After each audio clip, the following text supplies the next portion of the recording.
Hello, everyone. Welcome to the Rollout. Welcome to a special live edition here at LA Comic-Con. We are so excited to be here. I'm Lindsay Rousseau. And I'm Genevieve Marie.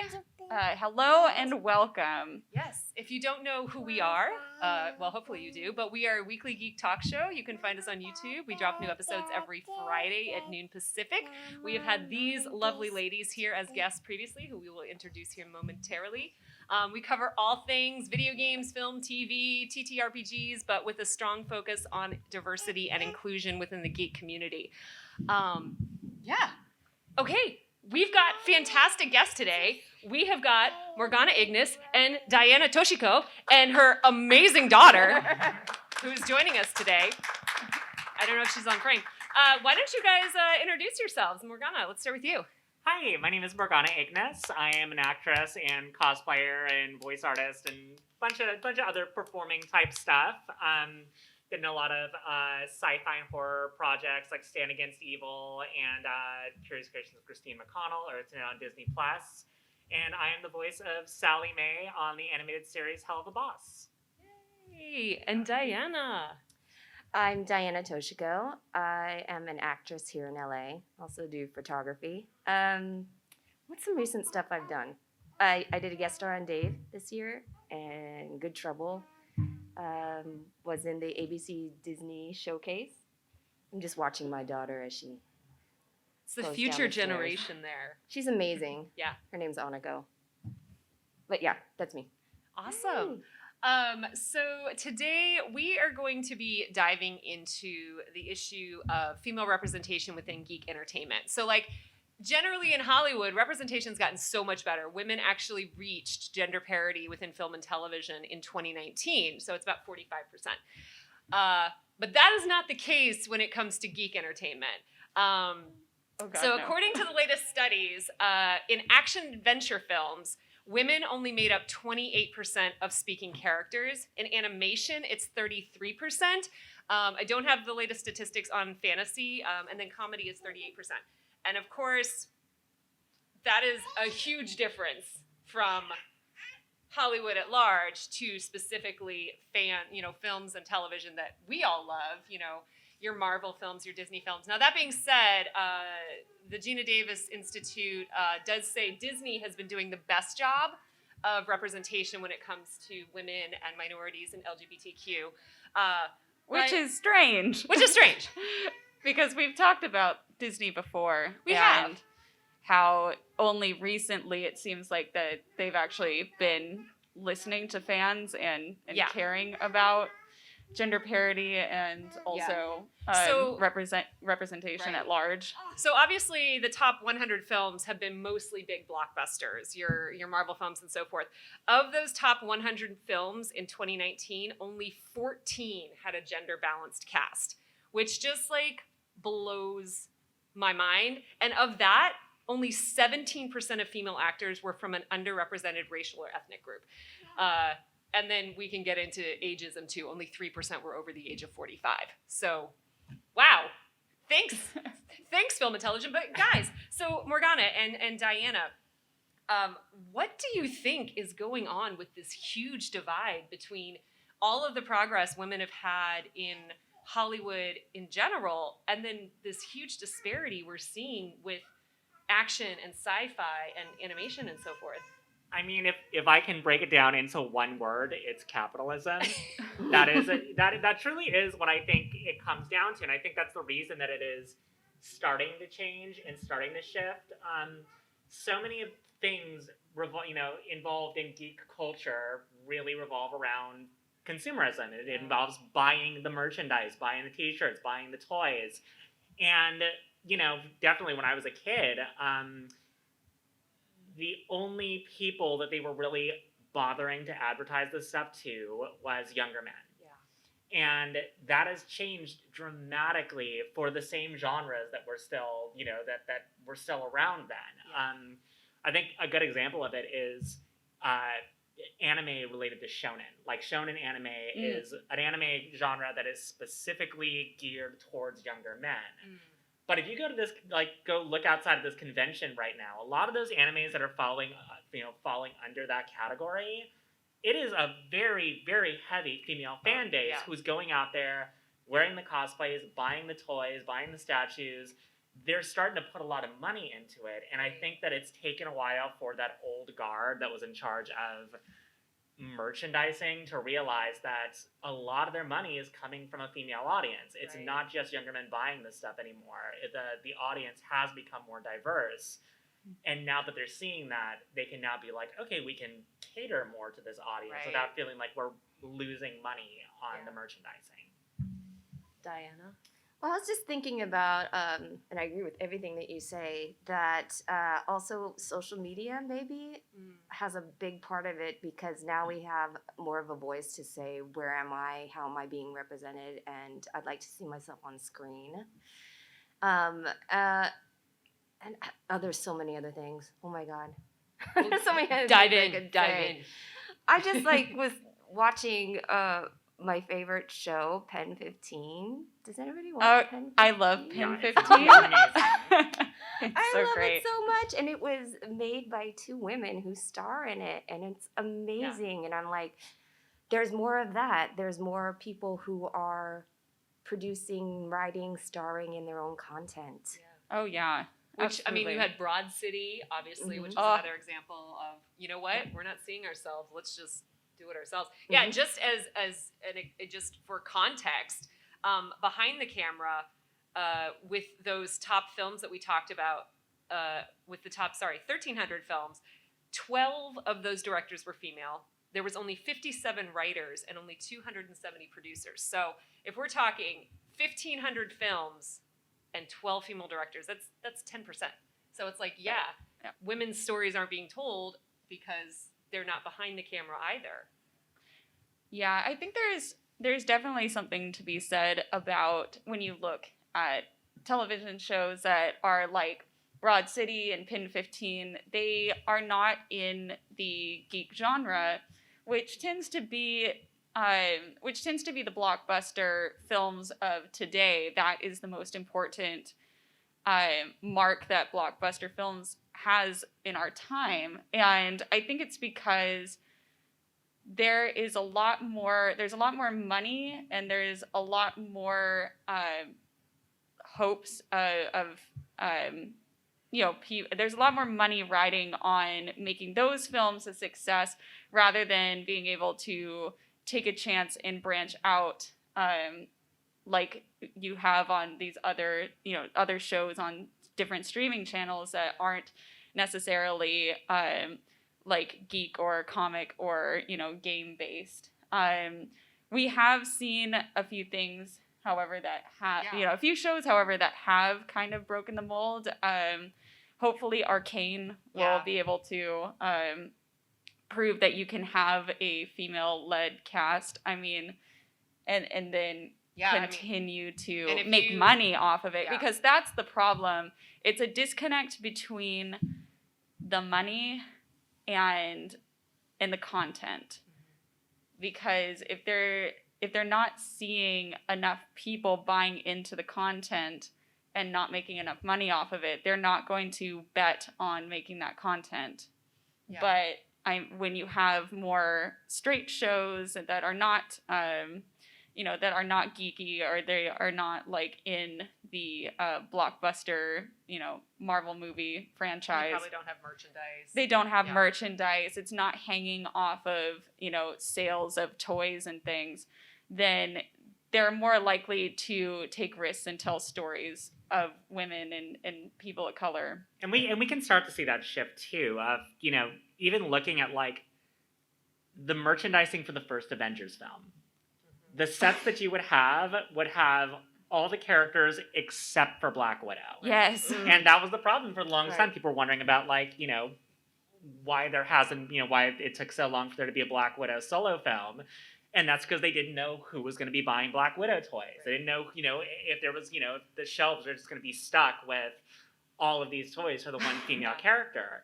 And you were completely correct in social media changing that landscape, because the fan base stopped being completely dependent on the corporation rallying everyone together and making those sort of incorrect assumptions about who was willing to buy the merchandise and who was willing to like invest and who were fans of these things. And it became a lot more of a democratic process of everyone on social media can, you know, create this hype. You can find out where the fandoms are. People in different areas of the world who can't make it out to larger conventions like this one can rally around. You see a much clearer idea of where this fan base is. Well, and obviously we had with The Force Awakens, we had the whole hashtag Where's Rey campaign, because all these toy sets, like you just said, the Marvel sets didn't have Black Widow. These toy sets were being released and they had no Rey character, who was the flippin' protagonist of the film. And as a result of social media rallying, I know Monopoly pulled their Monopoly set, re-released a new one that had a Rey character in it. I think Hasbro or someone else might have pulled their sets as well and re-released, because it's like, yeah, there is that whole, there's a large demographic of geeky people who are willing to buy female characters. And it also comes to that divide where it's like, well, little boys aren't going to buy quote unquote girl characters. But I'm like, well, if little girls are buying little boy character, you know, like, why are we gender dividing this? Like, why can't a little, I mean, now we're talking about issues of toxic masculinity and, you know, the fact that we are genderizing our children. And the problem is the reason they wouldn't be buying those is because they're not being marketed to in a way that says it's okay to buy them. Right. Yeah. You know, I remember my roommate tried to get me into Cardcaptor Sakura recently, and I had not seen it because I would watch like the cartoons and stuff on Kids WB when I was younger, and there was a show on there that was Cardcaptor Sakura, but it was called Card Captors, and they edited it to make it so it didn't have a female protagonist. Oh no! And I just realized, like, I would have loved this show as a kid, but this corporation, like Warner Brothers, doing this animation, decided, no, this isn't for you. Right. This is the version of the show you're supposed to be watching, and it wouldn't have made a difference to me as a child. It still would have been a show I was very into, but it was so haphazardly edited just for the sake of like writing a female character out of it completely. Well, Diana, you are a mom. I mean, you are living this on a daily basis. I mean, I won't buy certain toys because I don't feel like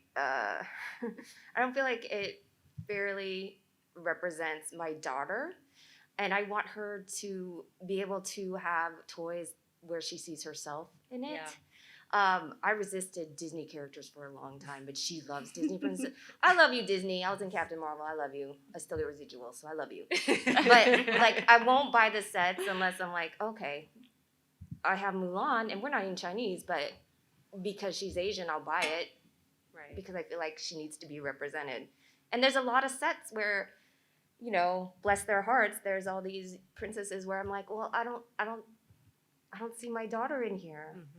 And it's really sad to me. Yeah. I would like the audience and everybody on the panel to raise their hand if they have ever bought a toy or piece of merchandise just because you felt that it represented you and you thought giving your money to it would continue to have yourself be represented in either that toy line or that fandom. Oh yeah. 100%. Oh yeah. Yeah. And it is exciting to see corporations kind of get made fools of for not doing things sooner. Like, there were so many calls from, like, jerks on Twitter who thought Shang-Chi was going to fail. Oh my God. Who were like, watch, Shang-Chi before it even came out. It's going to flop. It's going to be the biggest flop of Marvel. And I'm sure there were people in the corporate end who probably thought the same thing, which is why there's been so little diversity within that universe. And the success of it, and just how successful, just how well reviewed this film was just a major sort of, slap in the face to those corporations who for the longest time were saying, this isn't going to sell, no one's going to come watch this, and clearly they're wrong about it. And, that's why I think we're, going back from like the first Avengers merchandise that we were seeing being very low in diversity to now going out to these booths out there and seeing a much, much wider range of action figures and merchandise that represent more people. Oh, heck yeah. Yeah. And I would also like to I would hate to downplay the like the input from the fans on how diversity and gender parity has changed. Because, I mean, like Morgana was saying, we have the internet, we have places in where we can, post memes, post fan fiction, fan art, all this sort of stuff in which the fans themselves, even if they don't see themselves represented in the media that they consume, they gravitate towards characters and that very same media, and they create representation for themselves within those worlds, within those fandoms. I mean, if anybody has anything to I was going to say say about the that. Harry Potter universe is a perfect example because the fan fiction that's coming out of the Harry Potter universe has. I just read an article the other day that, like, there's one, I'm totally blanking on the story, but there's one story that's out now that's predominantly featuring queer characters, and it's got, like, more views and has been read by literally hundreds of thousands of people, and that whole idea of taking this world that, the creator is now someone we don't necessarily want to talk about, but they've made it their own, and they're using fanfic to explore stories that weren't explored in those original, movies and books and so forth. Right, because there are queer-coded characters in media.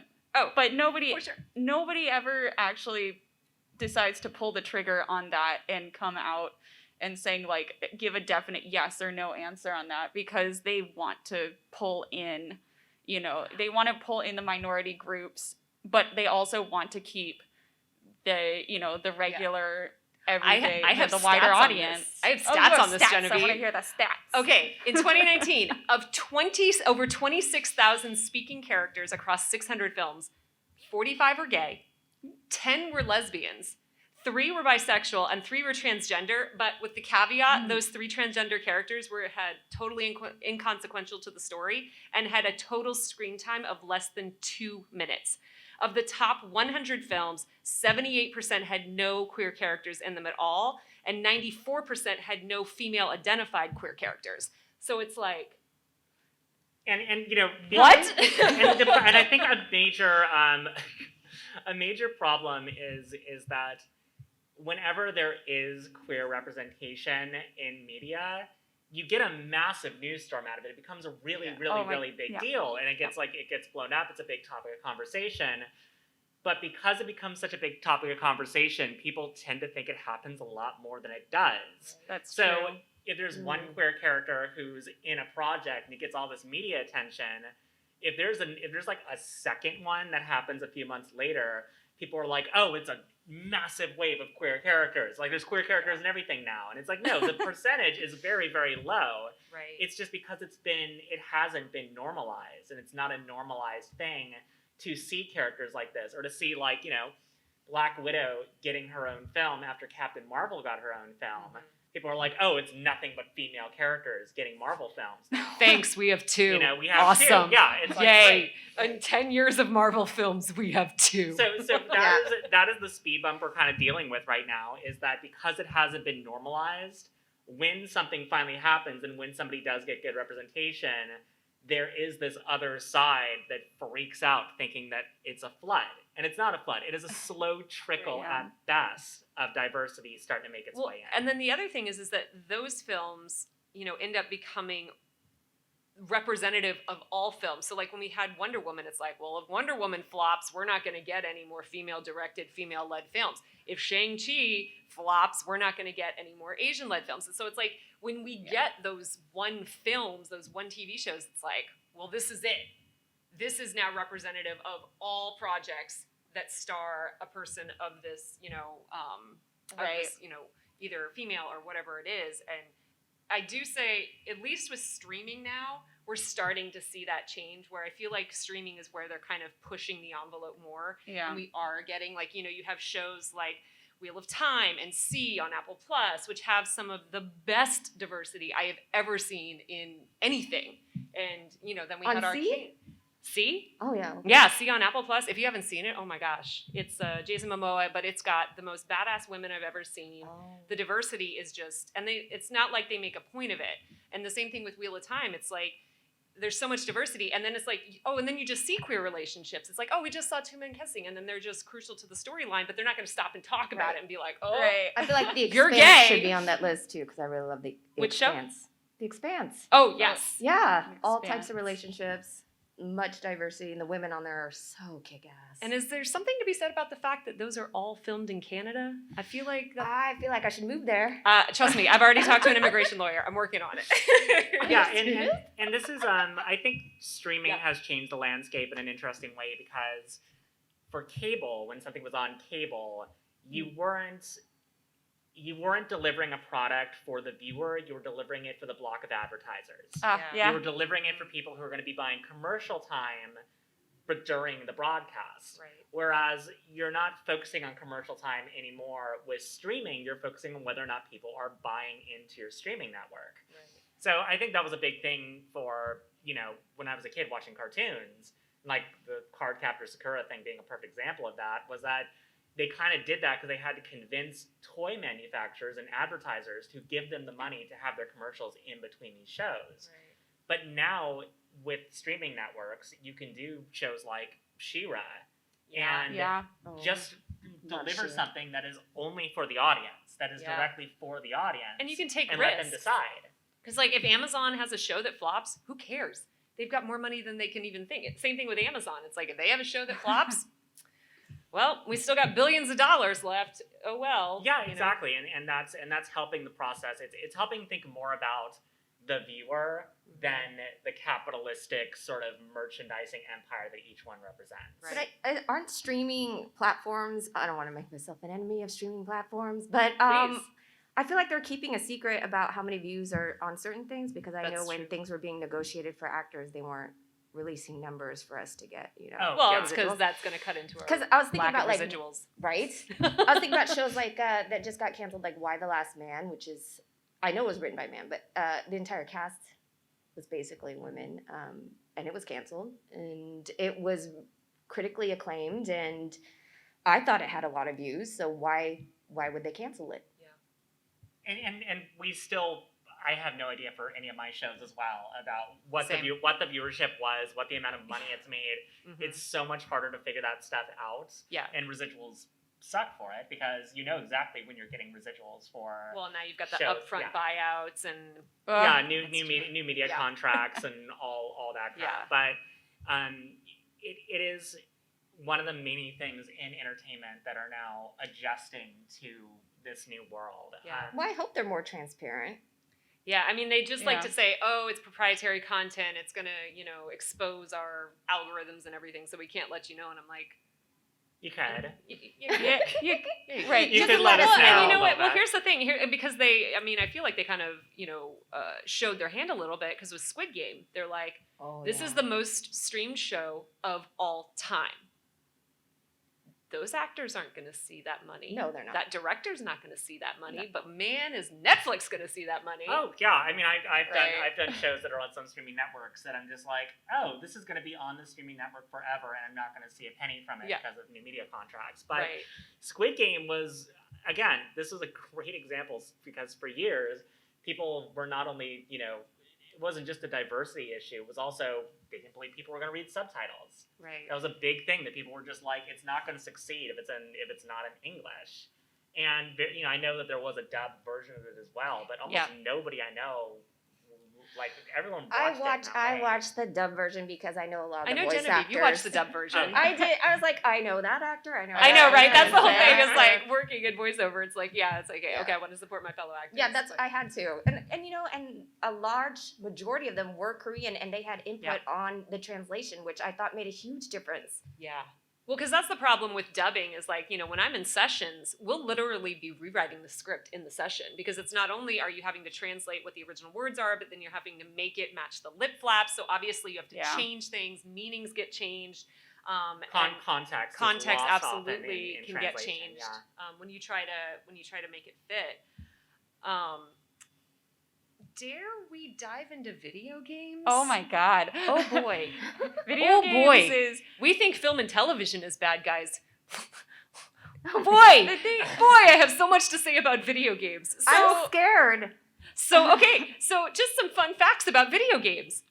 Among all characters, male characters outnumber female characters 4-1. So it's 80% of characters in video games are male, 20% are female. Among leading characters, only 27% are female. And female characters are more likely to be visually or verbally sexually objectified than their male colleagues. They're more likely to be shown in revealing clothing, levels of nudity. Additional perspective, white characters are 3-1 to any other ethnic minority. About 90% of all leading characters are white, and LGBTQ characters represent 0.03% of the characters in video games.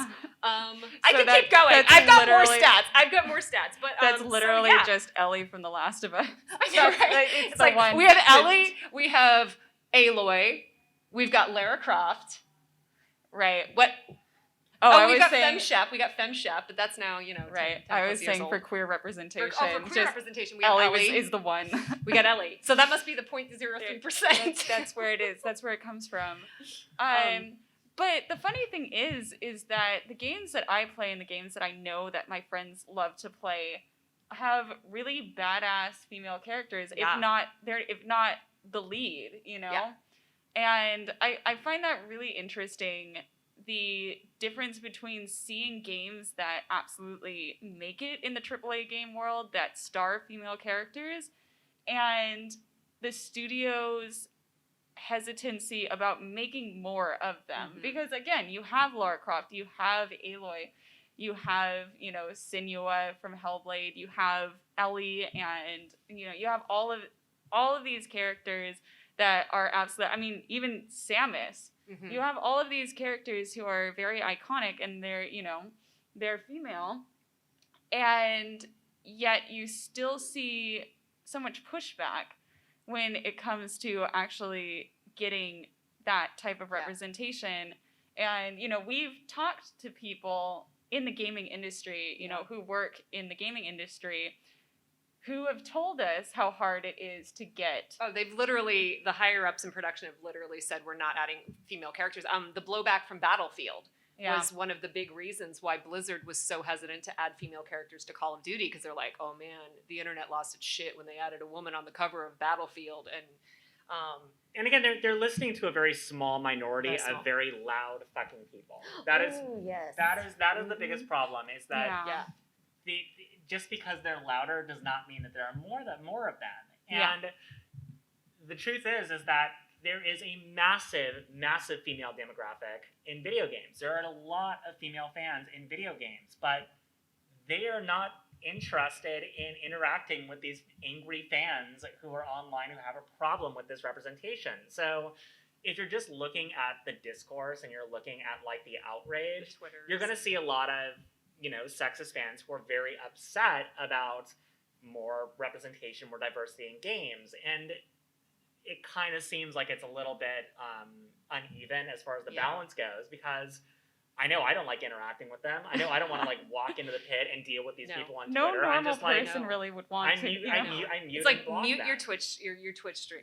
You don't want to deal with that. But as we saw with what happened at E3 this year, which please go gosh. check out our episode on E3. We had a lot to say about E3's lack of accountability on their Twitch comments section. Yeah, but that is a problem, but the thing is if you go on Twitch and see a lot of the popular streamers out on there is a large amount of female gamers that are out there playing these games and getting excited about these games. When I was a kid, the first characters I really loved, who I saw in genres of action genres and things, were female characters you can choose in Tekken. Yeah. I loved Anna Williams in Tekken. That was my go-to character for that game. But obviously very sexualized in the sort of 90s male gaze sort of way. But now I think I hate to say it, but it's really a younger guard having to come into these corporations against people who have been there for 20, 30 years and refuse to change,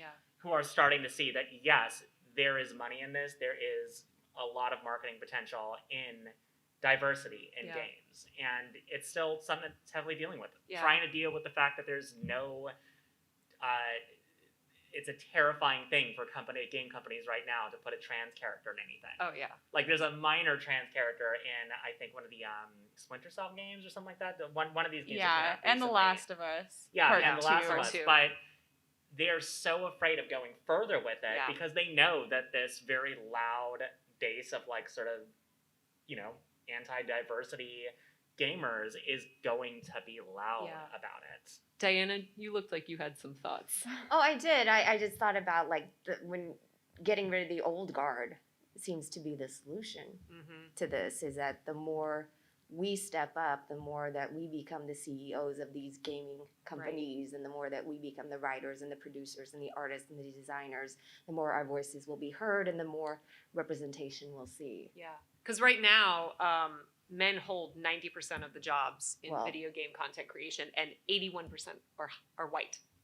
So that's who's making our games, and that's who's paying attention to this blowback or the Twitter blowback. And it's also, there is a curve because they are not the same old guard that was there before that made these decisions when we were growing up, but they were boys who were brought up in what the old guard put out there. Right. They were ones who was like, I grew up, and these were the sort of characters that I grew up with watching. Right. And it takes a while for that cycle to break. Right. And that's what's difficult. I mean, Lindsay and I did a deep dive into the history of Blizzard games and what's happening with them now.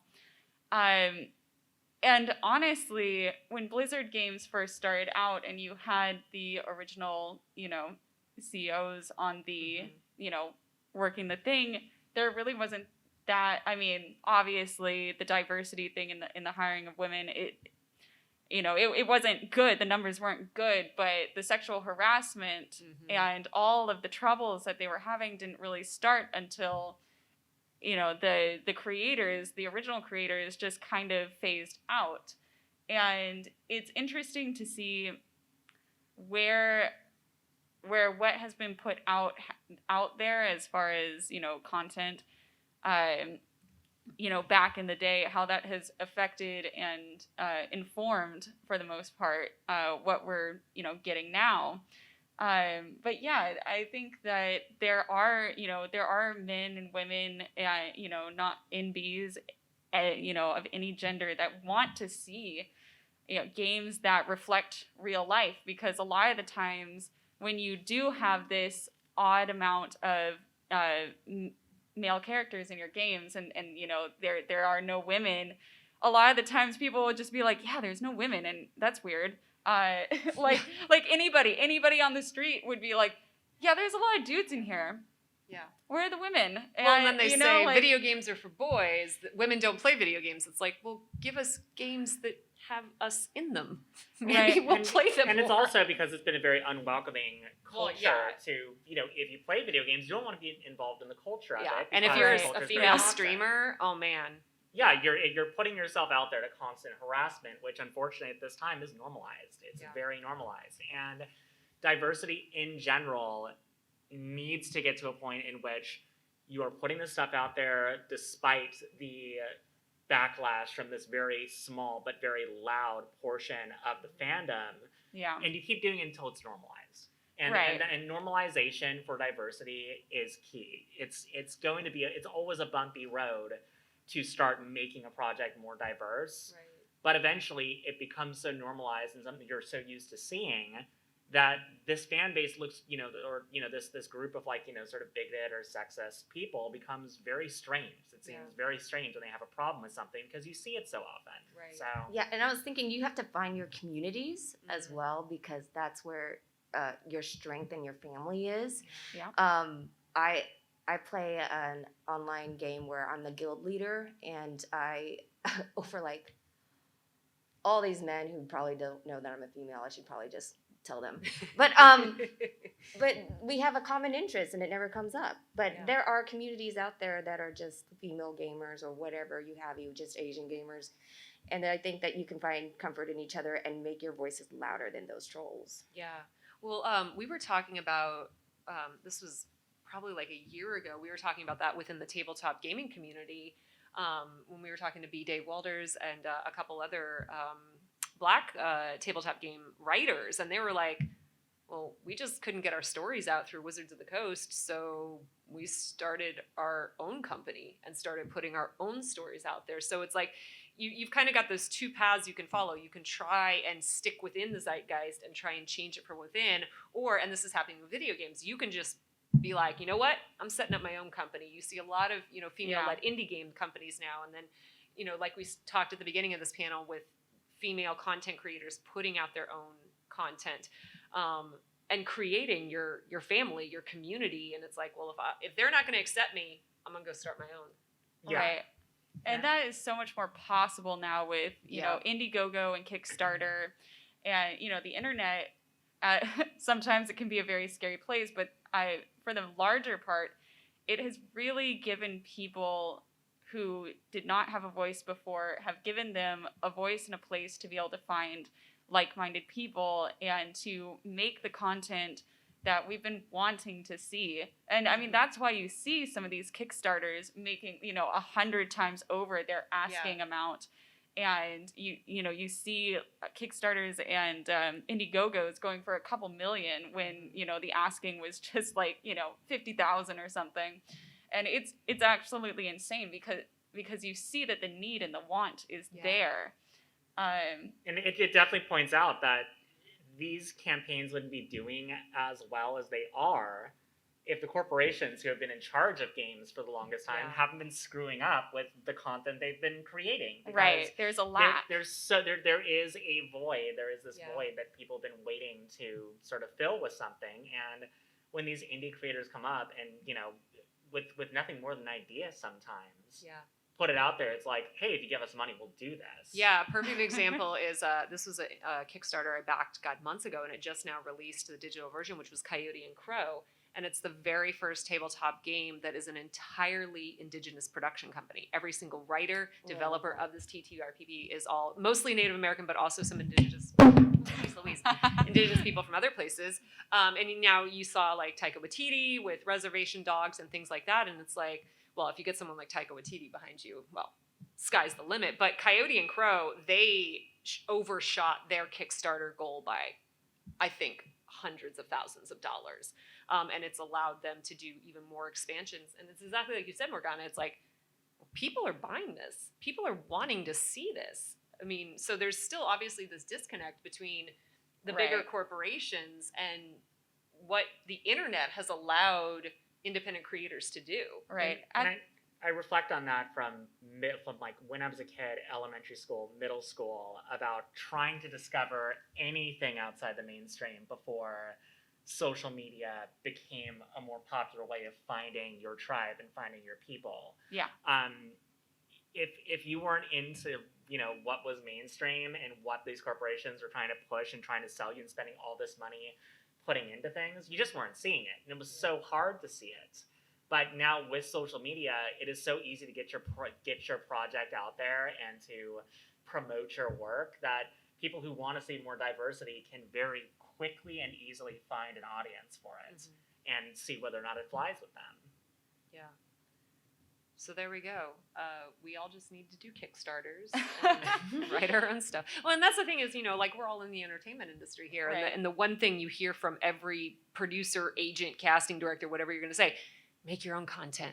Well, it's like, well, you still need money for that. But it's like, well, if your stories aren't being told, then take the bull by the horn and tell those stories. And you never know, maybe your YouTube show will blow up. And again, like Broad City is my go-to example, because they started off as a sketch comedy, and then they did it as a YouTube channel, and then they formed their own production company, and next thing you know, Comedy Central's buying them. And, their careers went off from there. But obviously, that's the exception to the rule, I would say. Yeah. I mean, how many YouTube shows are out there? Like ours, which you should like and subscribe. But, great segue, Lindsay. Sorry. No. But yeah, I mean, there is a lot. And then you have the issue of there's so much digital content out there. How do you navigate? How do you find it? Yeah. It's definitely heavy saturation for sure now. Yeah. Oh, yeah. But like we were saying, I think where there is a lack, you're always going to find very talented creators, even if they're not famous, even if they don't have a huge following. who's going to help fill that void. And the more that we continue to do that, and the more popular it becomes, the more eyes that are on that content, whether it be free or through a Kickstarter, that is what's going to get producers and directors and writers in Hollywood, in the AAA game scene, seeing this stuff and seeing that there is a demand. Yeah. And, you just gotta, it's a slow, like you said, it's a slow trickle, but you just have to keep chipping away until, you get there. Because it does happen. Progress, is inevitable. Change is inevitable. So I have a question to both you guys. If you had magic wand and you could wave it and make all the changes to help fix this problem, what are some of the key steps that you think could be taken to try and help bridge this divide and make things more equitable? Diana, let's start with you. Oh, I already kind of touched on it, Yeah. but the more we can be behind the scenes as well, the more we can be showrunners, the more we can be writers, the more we can be a producer, the better it'll be for everybody. To be heard. Because when I have a favorite show, I kind of told them last time when I was on their podcast, I look up the credits immediately, like I do IMDb, and I'm like, okay, was there women writers? Or if it was like a diverse show, I'm like, okay, well, how many Asian people were on staff? I just want to know. Yeah. Because that's important to me. I'm like, if they're writing about material that's of an Asian American nature, I want to know that they have good sources. Mm-hmm. So I think the more we do that, the better it'll be. Yeah. What about you? I would say just trust that diversity is going to bring you money, and that it's going to be scary at first for a lot of these corporations to go out, to go out of their way and start including this stuff. But I would just, if I had a magic wand, it would be to make a lot of these executives just have a little bit more courage behind what they're putting out there and what they're doing, and to take more of these risks instead of going for the safe bets, because we have money too, and we like spending it on stupid pop culture stuff. So, right. like, as you get my bag over here. Yeah, our stupid shelves pop culture stuff that I bought today that I didn't need to buy. Our shelves are also full of completely unnecessary fun stuff we don't need. So trust us. Like, if you put it out there and you put characters that look like us and that have similar stories as us, we're gonna go buy it. Yes. Which That I is do. it. Like, I have 2 shelves in my house of just like female action figures from like various Marvel films and things like that. Because I'm like, this is my badass ladies shelf, and I was like, I'm gonna go buy them. I know I'm not the only one who's gonna go buy these. No, there's the evolution of, like, when people would think of this merchandise decades ago, this is the stuff that would go in a quote-unquote man cave. It's just like, it's the stuff that men buy for their own scene that's away from what women would think about, like, their stuff. But all of our rooms, like, all of our places are covered in action figures and statues pictures, of posters. Characters we like. We find characters, it's like Jen and I both have, like, our characters from our things that we like and buy everything from these characters and stack up all on the them. stuff, all the waifu statues. Yeah, and so, if you look on the floor, like, you'll see more and more how much the merchandise is appealing to female identifying people on the floor. And it's not just a guy's scene of buying merchandise. So that's what's good to see, and I'm hoping that executives who are in charge of producing work like this see that, because at the end of the day, they're not really caring about the feelings or emotions of their audience. They care about the wallet. They care about whether or not you're going to shell out money to support the project, and whether or not, they turn a profit. And we will turn a profit for you if you appeal to us. If you give us a chance. Like, I don't know If about our demands are met. Yeah, it's like, when She-Hulk drops, I'm going to buy that action figure. When Miss Marvel drops, I'm going to buy that action figure. When Matrix Resurrections comes out, I'm going to buy another Trinity character. You getting that Black Series action figure? Yes. Hell yes. Like, you can't have too many. No. You really can't have too many of Trinity. She's my you goddess. And you have to cosplay her again. Oh, I do. Yeah. Hey, I've got more photos to release that Jen took with me. Haha. Yeah, that's true. There's more I was going to photos try and post coming. one today, but I do love that your perfect cosplay is literally just slicking back your hair. And I putting know. on a leather It's jacket like and the you're done. one time, because we're stripped, and Steve's here. I was like, the one time I was like, okay, I'll cosplay the Defenders, Jessica Jones. It's in my closet right now. This is what I wear.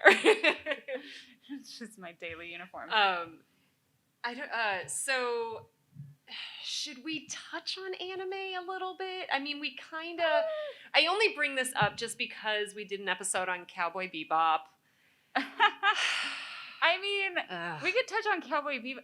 The thing about anime live is action the or live the- action Oh, and my all goodness. of the vitriol yeah. The that thing about was expressed by this small minority we've talked about on social media about Faye Valentine's character. Oh, okay. Because I was gonna say I love John Cho. Because Oh, John, no, specifically the abuse that Daniela Padina faced when it was revealed that she would be playing Faye, and the body shaming and everything that she was suffering on social media because people were like, well, she's not sexy enough, she's not Oh my tall God. enough, so we're I still thought she dealing- was plenty all of that. She was hilarious.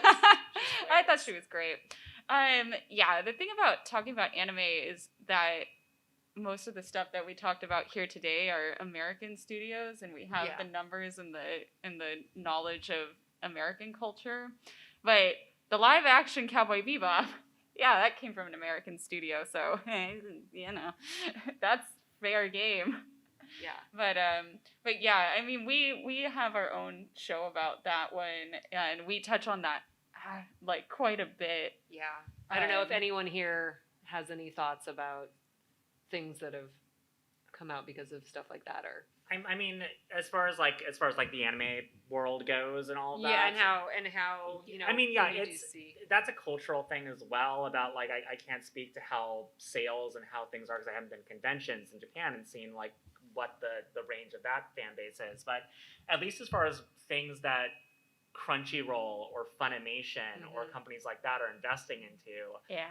I do think that they're starting to see more who's buying this stuff and Yeah. who's investing in them bringing these projects over, because it really is up to basically those two companies to decide what they're going to invest the time into, what they're going to translate, what they're going to put on their streaming networks. Right. And going out there right now, there's a lot of shown and a lot of stuff that appeals to like male demographic and younger boys, but it really feels like the majority of the anime scene on the Yeah. convention floor right now is appealing to a female fan base. Oh Yeah. yeah, Mhm. absolutely. I have to 100% agree with that. Diana, did you have something? no, Oh, you just agreed. I just saw one episode of Cowboy Bebop because I felt like I had to support John. Support John. Yes, and so that's why I watched it. Okay. He's Yeah. perfect. Yeah. As far as like I any love John. convention, And, like, that's perfect.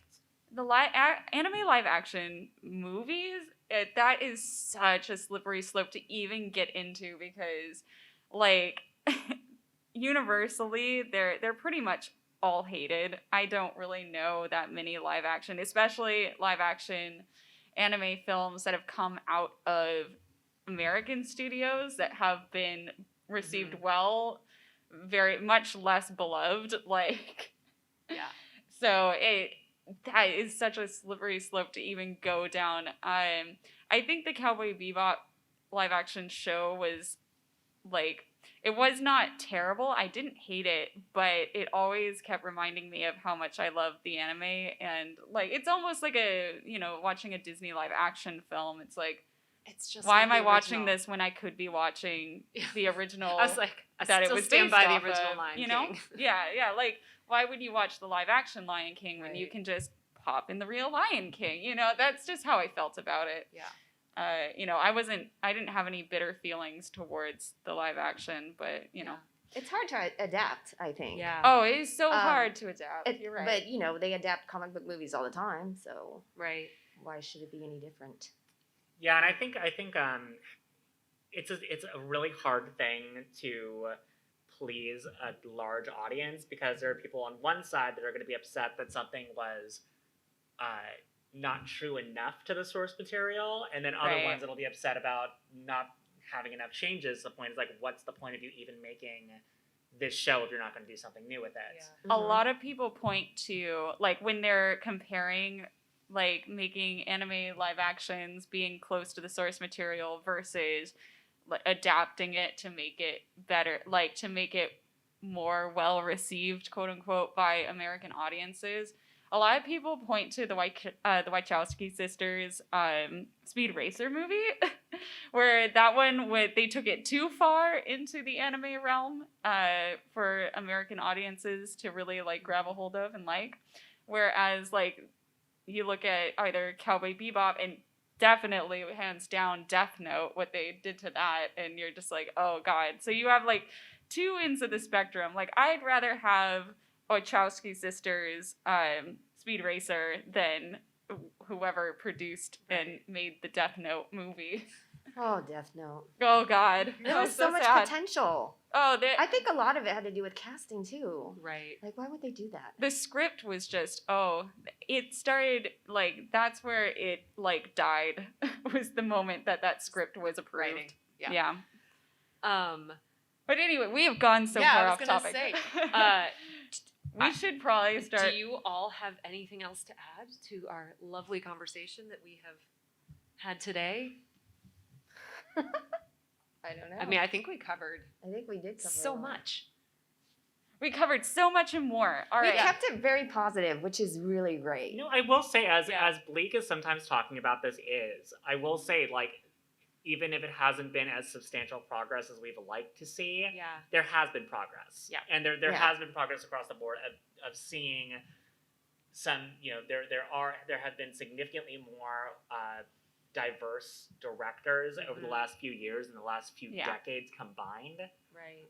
that we're seeing a lot more of. And because of that, we're starting to see much more unique, diverse stories being told. And I also think that mostly because of public outcry of them doing it, when they try to include diversity into an existing property, they are making an extra effort to, if there isn't somebody who is in that, you know, in that world or has that life experience, they're bringing in people to consult on it so they Right. try to get it right. Yeah. I mean, well, we obviously could talk about this forever. We didn't even touch on disability representation within the media. One thing, going back to the show C on Apple Plus, that's one of the executive producers is blind, and they brought in an entire movement team to work with the performers so they had consultants working with them to learn how to move and all these other things. So yeah, having consultants or having the actual writers and stuff in the room is crucial.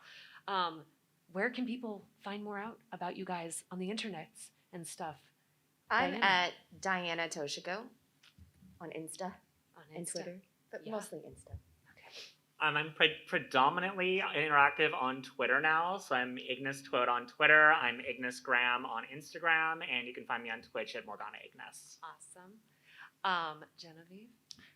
You can find me at Genevieve Marie everywhere. Genevieve Marie or Genevieve Marie Cosplay. Twitter, Instagram, Facebook. Yes.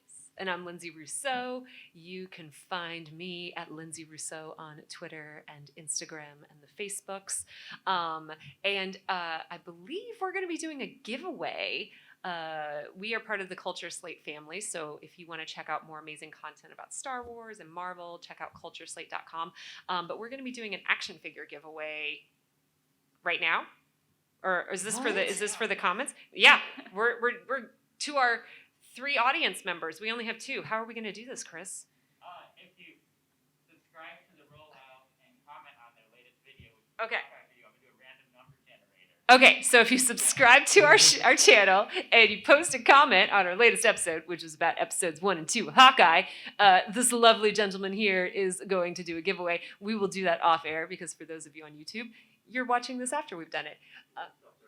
I know. No. Well, I put in that much time to give us time. Okay, so Genevieve, where can people find more about the rollout? All right. Well, the Rollout is a YouTube channel, and you can like and subscribe and ring that bell for us so that you get notifications every time that we update. We update a new show every Friday at noon Pacific Standard Time. I'm on IGTV Live right now. I will be sure to put that in that information in the comment section for y'all. And then that's us. That's us. And So, then also be sure to follow Culture Slate as well. Yeah. We are powered by Culture Slate, and they have some amazing other geeky and nerd shows for you to watch as well. Awesome. Well, thanks everyone for joining us here at LA Comic Con, and thanks to all of you watching us on YouTube. We'll see you next week. Yeah. Bye, guys. Thank Bye. you.